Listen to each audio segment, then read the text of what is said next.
മഹാനായ അബൂ ഇയാസ് റളിയല്ലാഹു തആല അൻഹു അബൂ ഇയാസ് റളിയല്ലാഹു തആല അൻഹു മഹാനവറുകൾ അവിടെ നിന്ന് നോക്കുമ്പോ ഒരു ജനാസ നാല് പേര് ചുമന്നു കൊണ്ടുപോവുകയാ.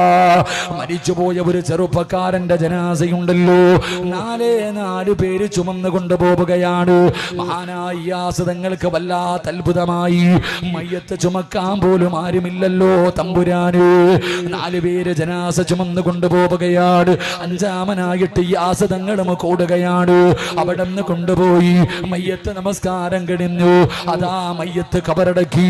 എന്നിട്ട് മഹാനായ അബൂ ഇയാസ് തങ്ങൾ ചോദിക്കുകയാ, എന്തേ ഈ ചെറുപ്പക്കാരൻ ആരുമില്ലേ, ഈ ചെറുപ്പക്കാരൻ ആരുമില്ലേ?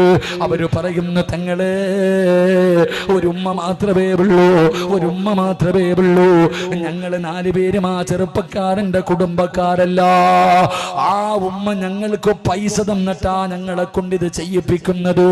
ഉമ്മ പൈസ തന്നു തന്റെ പൊന്നുമകന്റെ കബറടക്കാര്. ഇയാസ് തങ്ങളോട് പറയുകയാണ്, വല്ലാത്ത അത്ഭുതമായി. സ്വന്തം മകന്റെ മയ്യത്ത് കബറടക്കുന്നതിന് വേണ്ടി പൈസ കൊടുത്ത ആളെ കൊടുക്കേണ്ട അവസ്ഥ വന്നതിന്റെ കാരണം എന്താ? അവിടെ നിന്ന് മഹാനായ അബൂ ഇയാസ് തങ്ങളുണ്ടല്ലോ, ആ ചെറുപ്പക്കാരന്റെ വീട്ടിലേക്ക് കടന്നു ചെന്നു. ആ ചെറുപ്പക്കാരന്റെ വീട്ടിലേക്ക് കടന്നു ചെന്നു. ഒരു പ്രായം ചെന്ന ഉമ്മയെ കണ്ടു. അവിടെ നിന്ന് കാര്യങ്ങൾ ചോദിക്കുമ്പോ കരഞ്ഞുകൊണ്ട് പറയുന്നു, തങ്ങളെ അവന് കള്ളു കുടിക്കുമായിരുന്നു തങ്ങള്. എന്നെ ഒരുപാട് ഉപദ്രവിക്കുന്നവനായിരുന്നു. എന്നെ തല്ലുമായിരുന്നു, എന്നെ പട്ടിണിക്കിടുമായിരുന്നു, വീടിന്റെ വെളിയിൽ എന്നെ അടിച്ചിറക്കുമായിരുന്നു. അല്ലാഹുവേ, ഉമ്മാനെ വല്ലാതെ ഉപദ്രവിക്കുന്ന ചെറുപ്പക്കാരനാ, ഉമ്മാനെ ചവിട്ടുന്നവനോ, ഉമ്മാനെ തല്ലുന്നവനോ, ഉമ്മാനെ കണ്ണുനീര് കുടിപ്പിക്കുന്നവനോ, എന്നെ ഒരുപാട് വേദനിപ്പിച്ചവനാണ് തങ്ങള്. പക്ഷേ അല്ലാഹു സുബ്ഹാനഹു വ തആല എന്റെ പൊന്നുമോന് റബ്ബൊരു രോഗം കൊടുത്തു. അല്ലാഹു അവനൊരു പരീക്ഷണം കൊടുത്തു. അവസാനം കിടന്ന കിടപ്പിൽ കിടന്നാണ് മലമൂത്ര വിസർജനം നടത്തുന്നത്. കിടന്ന കിടപ്പിൽ കിടന്നാണ് സർവ്വതും നടത്തുന്നത്. അല്ലാഹുവേ, തന്റെ പൊന്നാര മകന് കിടന്ന കിടപ്പിൽ കിടന്ന് മലമൂത്ര വിസർജനം നടത്തുകയാണ്. ഒന്നിനും കഴിയാതെ വന്നപ്പോ അല്ലാ, അവൻ എന്നോട് എത്ര ദ്രോഹം ചെയ്തവനാണെങ്കിലും, എന്നെ തല്ലിയവനാണെങ്കിലും, എന്നെ പട്ടിണിക്കിട്ടവനാണെങ്കിലും അവൻ എന്റെ മകനല്ലേ തങ്ങള്. അവന്റെ കിടപ്പ് കണ്ടിട്ട് എനിക്ക് സഹിക്കുന്നില്ല തങ്ങള്. ഉമ്മ എങ്ങനെയല്ലേ, ഉമ്മ എങ്ങനെയല്ലേ? പടച്ചവനെ, ഉമ്മ രോഗം പിടിച്ച് കിടന്നാൽ ഉമ്മ ഒന്നും നോക്കാറില്ല. ഉമ്മ എഴുന്നേക്കാൻ വയ്യാതെ കിടന്നാൽ അല്ലാഹുവേ, ഉമ്മ പട്ടിണിയാണെങ്കിലും പിഞ്ചു കുഞ്ഞുങ്ങൾ കരയുമ്പോ സ്വന്തം ശരീരം നോക്കാതെ മക്കൾക്ക് വേണ്ടി ജീവിക്കുന്നവളാ ഉമ്മ. ചെയ്തതെല്ലാം ആ പെറ്റുമ്മ മറന്നുപോയി. എന്നിട്ട് ഉമ്മ തന്റെ പൊന്നാര മകന് വേണ്ടി ഖിദ്മത്ത് ചെയ്യുകയാണ്. തന്റെ പൊന്നാര മകനെ കുളിപ്പിക്കുകയാണ്, അവന്റെ വസ്ത്രങ്ങൾ കഴുകുകയാണ്, അവന്റെ മൂത്രവും കാഷ്ടവും വാരുകയാണ്, അവന് ഭക്ഷണം വാരി കൊടുക്കുകയാണ്. പടച്ചവനെ, ആ ഉമ്മ പറയുന്നു, തങ്ങളെ എന്റെ പൊന്നുമകൻ എന്നോട് സംസാരിക്കാറില്ല, എന്റെ പൊന്നുമകൻ എന്നോട് സംസാരിക്കാറില്ല. അവൻ കിടന്ന് കരച്ചലാണ്, എപ്പോ നോക്കിയാലും കിടന്ന് കരച്ചലാണ്. എന്നോട് ചെയ്തു പോയ ദ്രോഹമോർത്തിട്ട്, എന്നോട് ചെയ്തു പോയ ദ്രോഹമോർത്തിട്ട് അവൻ കിടന്ന് കരയും തങ്ങള്. എന്റെ പൊന്നുമകൻ കിടന്ന് കരയുകയാണ്. അത് കാണുമ്പോഴാണ് എന്റെ നെഞ്ചു പൊട്ടിപ്പോകുന്നത്. എന്റെ പൊന്നുമോന്റെ കരച്ചല് കാണുമ്പോഴാണ് എനിക്ക് സഹിക്കാൻ കഴിയാത്തത്. അവസാനം എന്റെ പൊന്നുമോ അവന്റെ മരണമെടുത്തപ്പോ ഉമ്മാനെ അടുത്ത് വിളിക്കുകയാ, ഉമ്മാനെ അടുത്ത് വിളിക്കുകയാ. തന്റെ മരണമെടുത്ത സമയത്ത് തന്റെ ഉമ്മാനെ അടുത്ത് വിളിച്ചിട്ട് ആ പൊന്നുമകൻ ഉമ്മയോട് കരഞ്ഞുകൊണ്ട് പറയുന്ന, ഉമ്മ, എന്റെ മരണമെടുത്ത് കഴിയുമ്പോ, എന്റെ സക്കറാത്ത് കടന്നു വരുമ്പോ ഉമ്മ എന്ത് ചെയ്യണമെന്നറിയുമോ? ഇദാ മുത്തു ഫലക്കിനി കലിമത്ത തൗഹീദ്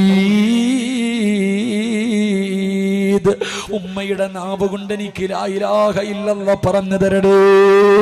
ആ പൊന്നുമകൻ പറയുകയാണ്, എന്റെ റൂഹ് പിടിക്കാൻ തുടങ്ങുമ്പോ എന്റെ ഉമ്മ തന്നെ എനിക്ക് ലാ ഇലാഹ ഇല്ലല്ലാഹ് പറഞ്ഞു തരടേ.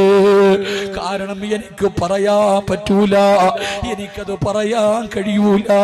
കാരണം ഞാൻ അത്രയ്ക്ക് നിങ്ങളോട് ദ്രോഹം ചെയ്തിട്ടുണ്ട് ഉമ്മ. നിങ്ങളെ ഞാൻ ഒരുപാട് വേദനിപ്പിച്ചിട്ടുണ്ട്, ഒരുപാട് കണ്ണുനീര് കുടിപ്പിച്ചിട്ടുണ്ട്. അതുകൊണ്ട് ഉമ്മ തന്നെ എനിക്ക് ലാ ഇലാഹ ഇല്ലല്ലാഹ് പറഞ്ഞു തരടേ. എന്റെ ഉമ്മ തന്നെ എനിക്ക് ലാ ഇലാഹ ഇല്ലല്ലാഹ് പറഞ്ഞു തരടേ. എന്നിട്ട് പറയാ, എന്റെ നാവ് പൊങ്ങുന്നില്ലെങ്കില്, എന്റെ നാവ് പൊങ്ങുന്നില്ലെങ്കില് അല്ലാഹുവേ ഫളയ്യ ഖദമക അലാ ഖദീ, മരണത്തോട് മല്ലടിച്ചുകൊണ്ട് കിടക്കുന്ന എന്റെ കബളിന്റെ മുകളില് ഉമ്മാ നിങ്ങളുടെ കാലെടുത്ത് ചവിട്ടണേ ഉമ്മാ. ലാ ഇലാഹ ഇല്ലല്ലാഹ് പറയാറ് എന്നെ കൊണ്ട് കഴിയാതെ വന്ന ഉമ്മയുടെ കാലെടുത്തിട്ട് എന്റെ മുഖത്ത് ചവിട്ടണം ഉമ്മ. നിങ്ങളുടെ കാൽ ചുവട്ടിലാ സ്വർഗം കിടക്കുന്നത്, നിങ്ങളുടെ കാൽ ചുവട്ടിലാ സ്വർഗം കിടക്കുന്നത്. ഞാൻ അത്രയ്ക്ക് ദ്രോഹം നിങ്ങളോട് ചെയ്തവനാണ്, അത്രയ്ക്കും ദ്രോഹം ഞാൻ നിങ്ങളോട് ചെയ്തവനാണ്. അതുകൊണ്ട് ലാ ഇലാഹ ഇല്ലല്ലാഹ് പറയാൻ എന്റെ നാവ് പൊങ്ങുന്നില്ലെങ്കിൽ മാടക്കാലെടുത്തിട്ട് എന്റെ മുഖത്ത് ചവിട്ടണേ. അല്ല എന്നോട് കരുണ കാണിക്കാൻ, അല്ല എന്നോട് കരുണ കാണിക്കാൻ. എന്നിട്ടും എനിക്ക് പറയാൻ കഴിയുന്നില്ലെങ്കിൽ ഉമ്മാ എനിക്ക് വേണ്ടി ഒന്ന് ദുആ ചെയ്യണേ, എനിക്ക് വേണ്ടി ദുആ ചെയ്യണേ. എന്റെ പ്രിയപ്പെട്ടവരെ, അവസാനം ആ ചെറുപ്പക്കാരൻ മരണത്തോട് മല്ലടിക്കുമ്പോ പൊന്നുമോന്റെ വസിയത്താണല്ലോ, ഉമ്മ തന്നെ ലാ ഇലാഹ ഇല്ലല്ലാഹ് പറഞ്ഞു കൊടുത്തു. തന്റെ പൊന്നുമകന് പറയാൻ പറ്റുന്നില്ല, തന്റെ പൊന്നുമകന്റെ നാവ് പൊങ്ങുന്നില്ല. കാരണം ഉമ്മാനെ തല്ലിയവനാണ്, ഉമ്മാനെ കണ്ണുനീര് കുടിപ്പിച്ചവനാണ്, ഉമ്മാനെ ഒരുപാട് വേദനിപ്പിച്ചവനാണ്. ഉമ്മ തന്റെ കാലെടുത്തിട്ട് ചവിട്ടുകയാ, ഉമ്മ തന്റെ കാലെടുത്തിട്ട് പൊന്നുമകന്റെ മുഖത്ത് ചവിട്ടുകയാണ്. എന്നിട്ട് ദുആ ചെയ്യുന്നു, അല്ലാ